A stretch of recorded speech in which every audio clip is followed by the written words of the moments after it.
जय जगन्नाथ, जय श्री राम। मैं आचार्य कुलदीप। आज एक बड़ी ही रोचक कथा के साथ हम आपके मध्य उपस्थित हुए हैं। ये कथानक उनको प्रमुख रूप से सुनना चाहिए जिनके जीवन में धन की बहुत कमी है और कहीं न कहीं उनके मन में ऐसा भाव है कि लक्ष्मी हमसे दूर है और दरिद्रता हमारे निकट है। तो उनके लिए ये शास्त्र एक उपाय बताता है। उस उपाय को सुनने से पहले वो उत्पन्न कब हुआ और कब से उसकी मान्यता हुई, किसने आशीष दिया, जो हम बताएंगे आपको समापन में, उसकी एक सुंदर सी कथा है। लक्ष्मी जी के विवाह की चर्चा चल रही थी और आप सबको पता है कि लक्ष्मी का विवाह भगवान विष्णु के साथ हुआ। विवाह की पूरी तैयारियां चल चुकी थीं और विवाह होने ही वाला था कि लक्ष्मी के मन में एक भाव जगा, माता लक्ष्मी के मन में, कि मेरा विवाह हो रहा, ये तो बहुत अच्छी बात है, लेकिन मेरी एक बड़ी बहन है जिसका विवाह नहीं हुआ और अपनी बड़ी बहन से पहले अगर मैंने विवाह कर लिया तो शास्त्र की नज़रों में हमारी वैल्यू कम हो जाएगी और शास्त्र की ही नज़रों में मैं अपने ही घर की अपनी ही सगी बड़ी बहन का अनादर करूंगी। समस्या क्या थी?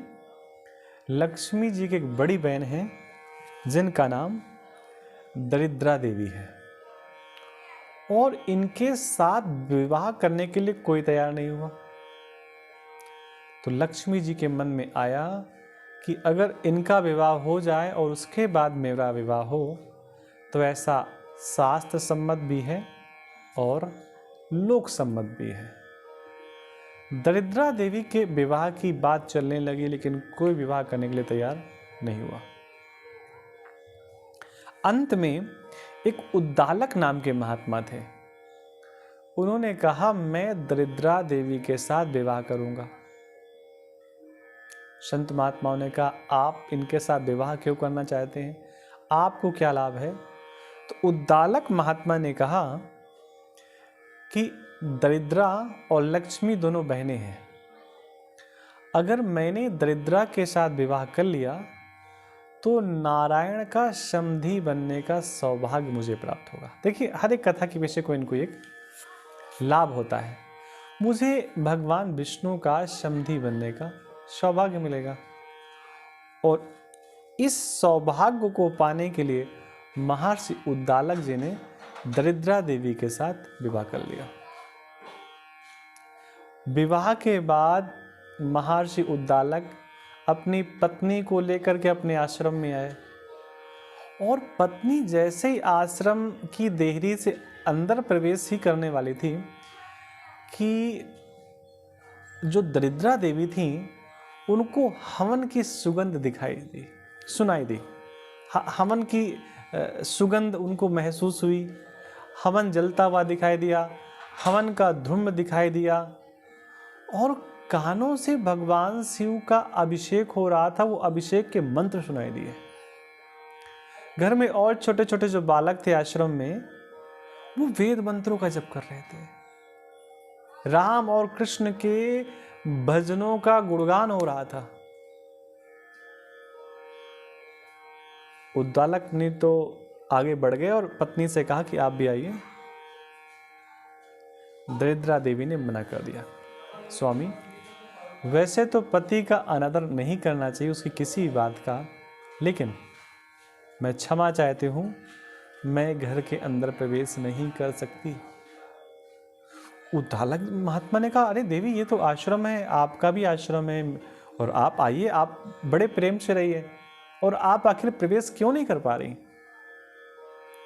तब दरिद्रा देवी ने कहा कि जिस घर में हवन होता है, पूजन होता है, सत्यनारायण जी की कथा होती है, कृष्ण, राम, गोविंद, गोपाल आदि नामों का उच्चारण होता है, हवन होता है, हवन का धुआं जहाँ पर रहता है, जहाँ के जिस आंगन में गाय घूम रही होती है, उसका बछड़ा वहां पर चर रहा होता है।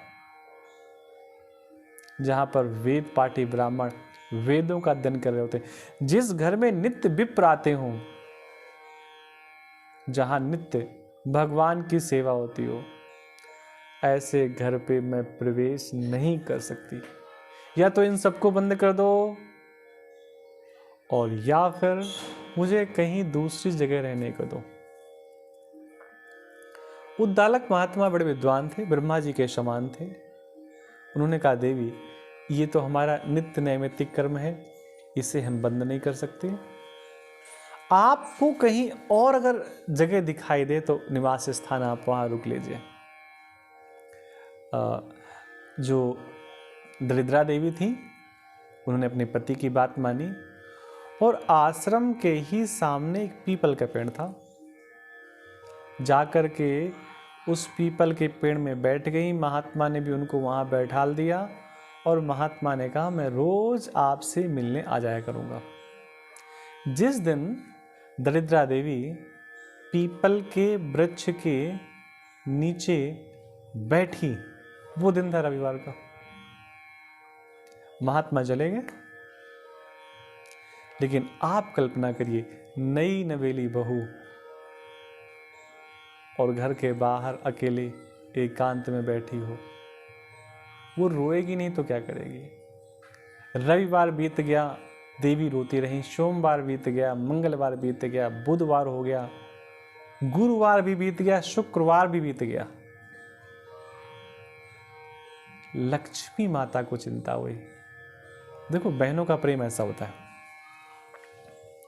लक्ष्मी माता ने अपने पति नारायण से कहा कि स्वामी, मेरी दीदी रोज रोती है, ऐसा करो एक बार उससे आप मिल लो चल के, क्योंकि आप जिससे मिल लेते हैं उसके जीवन का संकट दूर हो जाता है। दरिद्रा देवी ने देवी से मिलने के लिए भगवान विष्णु, माता लक्ष्मी के साथ, जब वो शुक्रवार को उनका रुदन समाप्त हुआ, शनिवार को फिर रोने लगी, तो उस दिन भगवान विष्णु गए, उस पीपल के वृक्ष को स्पर्श किया, लक्ष्मी ने स्पर्श किया, दरिद्रा देवी को भगवान विष्णु ने आशीष दिया। और भगवान विष्णु ने बड़ी सुंदर बात कही कि देखो, आप जिस पीपल के नीचे रहती हैं, वैसे जिस प्रकार आप मेरी पत्नी की बड़ी बहन है, उस प्रकार ये पीपल का वृक्ष भी मेरा ही स्वरूप है। इसको मुझसे कम मत जानो। मैंने तुम्हारे साथ विवाह नहीं किया, कोई बात नहीं, लेकिन ये पीपल मेरा ही प्रतिनिधि है, इसलिए आप इसके पास रहो। और फिर लक्ष्मी जी ने भगवान से कहा कि प्रभु कुछ आशीष भी दे दो।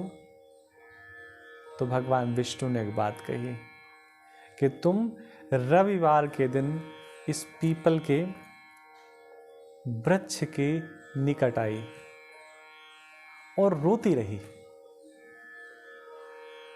शनिवार को तुम्हारा रुदन बंद हुआ और मैं लक्ष्मी के साथ नारायण तुमसे मिलने आया,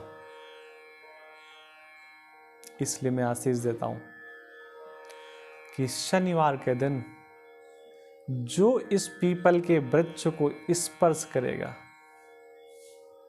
प्रणाम करेगा, उसके यहां नित्य लक्ष्मी का वास होगा। और रविवार के दिन जो इसका स्पर्श करेगा, उसके यहाँ से लक्ष्मी रूठ जाएंगे। ये शास्त्र की कही हुई बात है, हमारी मनगढ़ंत कही हुई कहानी नहीं है। इसलिए प्रत्येक शनिवार को पीपल के वृक्ष का स्पर्श करना ही चाहिए, ऐसा शास्त्र कहता है। ये जो कथा मैंने आपको सुनाई, ये बहुत बड़े संत महात्मा के मुख से सुनी। एक बात और, भारतवर्ष में कई ऐसे महात्मा हैं जो पिछले 55 से 60 वर्षों से लगातार शनिवार को पीपल के वृक्ष का स्पर्श करते हैं। अगर किसी कारण से वो भारत से बाहर भी होते हैं तो भी शनिवार के दिन आकर के पीपल के वृक्ष का स्पर्श करते हैं, क्योंकि भगवान ने कहा है कि जो मेरे वृक्ष का, मेरे इस दूसरे स्वरूप का, जिसपे मैं पीपल के ही रूप में हूँ, जो इसका स्पर्श करेगा उसके यहाँ नित्य लक्ष्मी वास करेगी। आप सबको जय जगन्नाथ, जय हरि, जय राम जी की।